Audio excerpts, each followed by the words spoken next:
Repair ಮಾಡಲಿಕ್ಕೆ ಎಷ್ಟು 32,000 ರೂಪಾಯಿ ಅಂತ ಹೇಳ್ತಿದ್ದಾರೆ. ಹಲೋ ಕನ್ನಡಿಗರೇ, ಎಲ್ರಿಗೂ ನನ್ನ ಚಾನಲ್ಗೆ ಸ್ವಾಗತ. ಹಲೋ ಫ್ರೆಂಡ್ಸ್, ಐಫೋನ್ 12 ಮಿನಿ ನನ್ನ ಹತ್ರ ಇದೆ.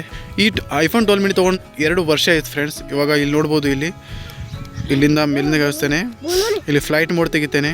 ಫ್ಲೈಟ್ ಮೋಡ್ ತೆಗೆದ್ಮೇಲೆ ಏನು ಬರುತ್ತೆ ಅಂತ ನೋಡ್ತಾ ಇರ್ರಿ. ನೋ ಸರ್ವಿಸ್ ಅಂತ ಬರ್ತಾ ಇದೆ. ಮತ್ತು ಇಲ್ಲಿ ನೋಡ್ಬೋದು ಎಲ್ಲ ಕೂಡ ಆಫ್ ಮಾಡಿಬಿಡ್ತೇನೆ. ವೈಫೈ ಕೂಡ ಆನ್ ಮಾಡ್ತೇನೆ.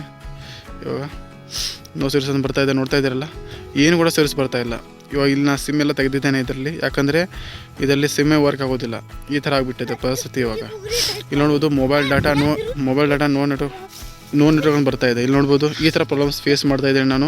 3 ತಿಂಗಳಿಂದ ಈ ಪ್ರಾಬ್ಲಮ್ಸ್ನ ಫೇಸ್ ಮಾಡ್ತಾ ಇದ್ದೇನೆ. ಈ ಥರ ಪ್ರಾಬ್ಲಮ್ಸ್ ಬರ್ತಾ ಇದೆ ಐಫೋನ್ 12 ಮಿನಿದು. ಈ ಥರ ಪ್ರಾಬ್ಲಮ್ ಬರಲಿಕ್ಕೆ ಏನು ಕಾರಣ ಅಂತ ನಾನು ಸರ್ವಿಸ್ ಸೆಂಟರ್ ಅಂತ ಕೇಳಿ ನೋಡಿದೆ. ಆದರೂ ಕೂಡ ಯಾರೂ ಹೇಳ್ತಾ ಇಲ್ಲ. ಇದು ಹಾರ್ಡ್ವೇರ್ ಪ್ರಾಬ್ಲಮ್ ಅಂತ ಹೇಳ್ತಾ ಇದ್ದಾರೆ. ಆದರೂ ಕೂಡ ರಿಪೇರ್ ಮಾಡಲಿಕ್ಕೆ ಕೊಡ್ತಾ ಇಲ್ಲ. ರಿಪೇರ್ ಮಾಡಲಿಕ್ಕೆ ಎಷ್ಟು 32,000 ರೂಪಾಯಿ ಅಂತ ಹೇಳ್ತಿದ್ದಾರೆ. ಈ ಥರ ಪ್ರಾಬ್ಲಮ್ಸ್ ಇದೆ ಫ್ರೆಂಡ್ಸ್. ಇಲ್ಲಿ ನೋಡ್ಬೋದು ಐಫೋನ್ ಎಲ್ಲ ಚಲೋ ಇದೆ ಫ್ರೆಂಡ್ಸ್, ಆದರೆ ಬ್ಯಾಟ್ರಿ ಡೌನ್ ಬೇಗ ಆಗ್ತಾ ಇದೆ. ಮತ್ತು ಅದರ ಜೊತೆ ನೋ ಸರ್ವಿಸ್. ಇಲ್ಲಿ ನೋಡ್ಬೋದು ನೋ ಸರ್ವಿಸ್.